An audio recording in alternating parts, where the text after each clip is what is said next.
күннің өзінің қадірі бар, мәні бар. Осы ораза айында мен соны жетіген деген керемет бізде өлке бар, соның тура қасында баурайында тұрған Байсерке деген ауылдамын.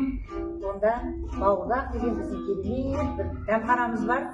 Бауырдақты енді тек қана осы жерліктер емес, бүкіл Қазақстан біледі. Қазақстанда үлкен оның жүйесі бар.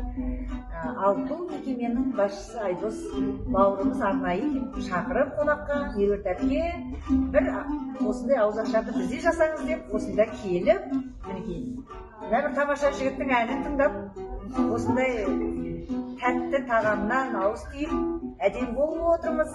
Республикалық игілік журналының бас редакторы Меруерт Әйтенова, танымал журналист, спикер, бүгін Бауырдақта қонақта. Халықтың жайлылығы сондай бір тамаша көңілге бір мажан көңіл сыйлайды екен.